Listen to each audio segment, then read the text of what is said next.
Well, I can see at least a big giant thunder egg in this bucket. Let's dig in the rest of it and see what's in there. Okay, this bucket has a lot of material in it, so I give you a sneak preview here. Got a little bit of Brazilian on this end, some petrified wood, jasper, some Thundereggs,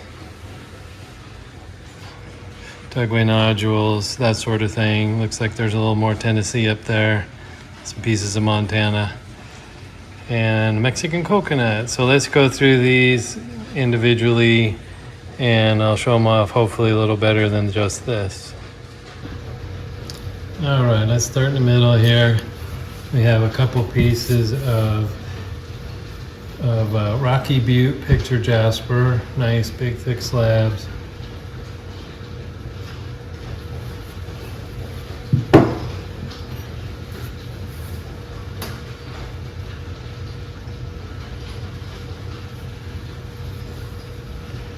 Followed by a thunder egg, which is from Willow Creek, and I just did a wedge on it. I don't know why, but it's a jasper filled thunder egg, and some of them have really nice banding.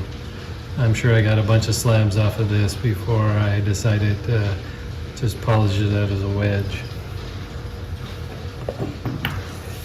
And continuing on with thunder eggs, I have this guy. This is from the Friends Ranch.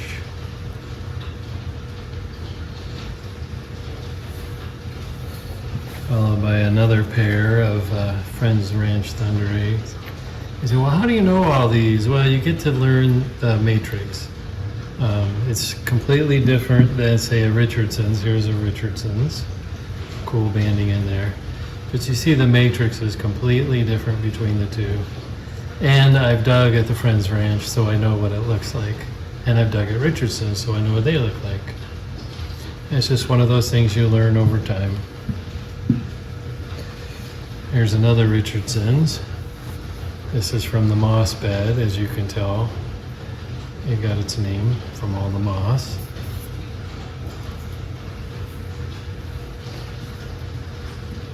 There's a classic blue bed with all the banding and water level. A lot of the Oregon Thunder Eggs have water level because they filled in so quickly. It is rare to find some with cavities, but occasionally you do. Unfortunately, I don't have any here. This did water level and then I guess dried out a little bit and was able to form some moss and some fortification up there in the corner. And here's a nice quadruple. It is not my most, somewhere in one of these buckets I have a quintuple thunder egg, but this one's Richardson's.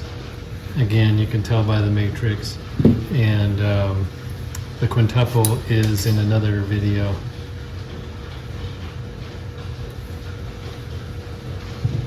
And then I have a big chunk of a thunder egg from Lucky Strike. Lots of moss in there.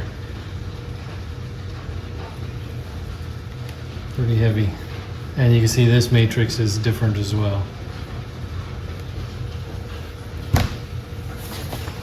Okay, now we have a piece of pigeon blood agate, and I think if you look up real close you can see the,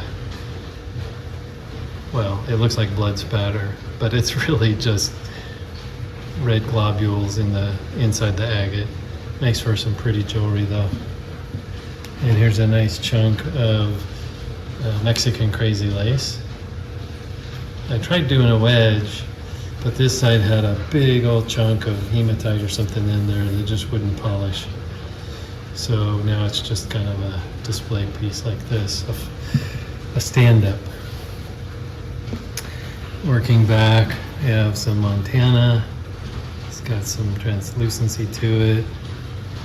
Some people would call this Montana red. I wouldn't dispute that.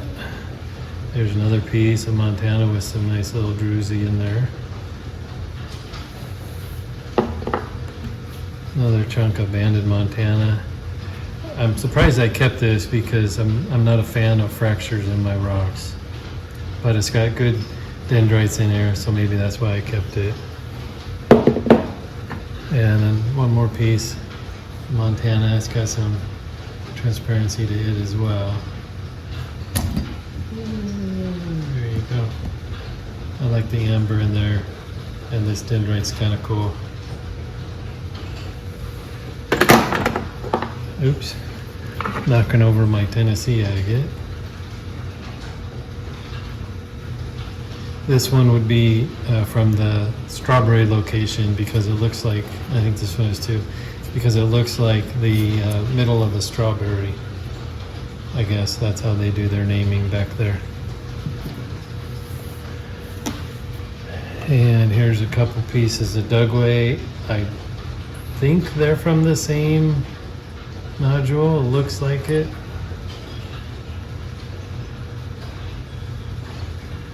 There are those who would say this is a Thunderegg, and I wouldn't necessarily dispute that. It does have a matrix just like the other Thundereggs.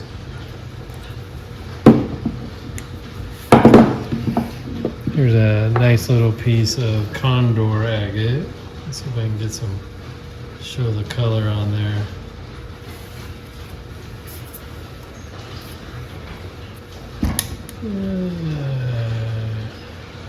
There we go.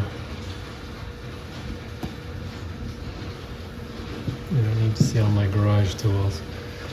Now here's a piece of African blue lace when you cut it parallel to the bands.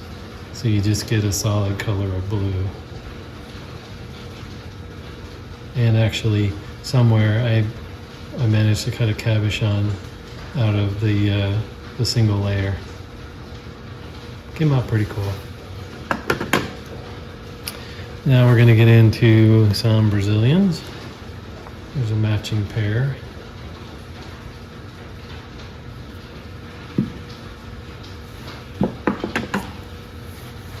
I believe this is also a Brazilian. You kind of have a clue as to what it's going to look like inside, which is great. The pink was a surprise. Certainly not a disappointment. Oh, here's a couple more pieces of Tennessee agate. I'm not sure of the location on this guy, or actually these guys, because they're not the same piece. And how about a nice coconut with some great crystals in there. It's interesting how all of the extra growth is on one side and not on the other.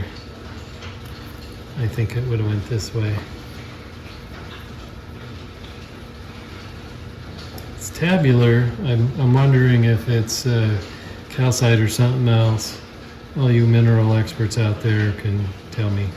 And there is a very, very light amethyst. I don't know if that shows up on camera.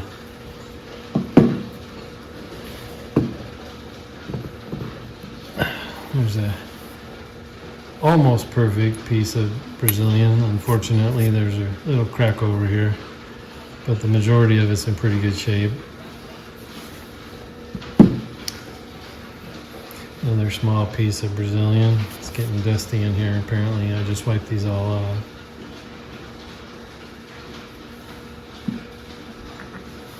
Some more Brazilian. Lots of nice color in that one. Another Brazilian.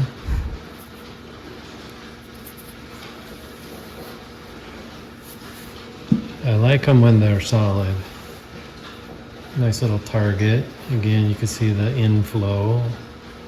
I'm assuming that's what that is. And then here's my cave. That's what it looks like, looking out of a cave at water of some kind. You can see the storm off in the background and so on.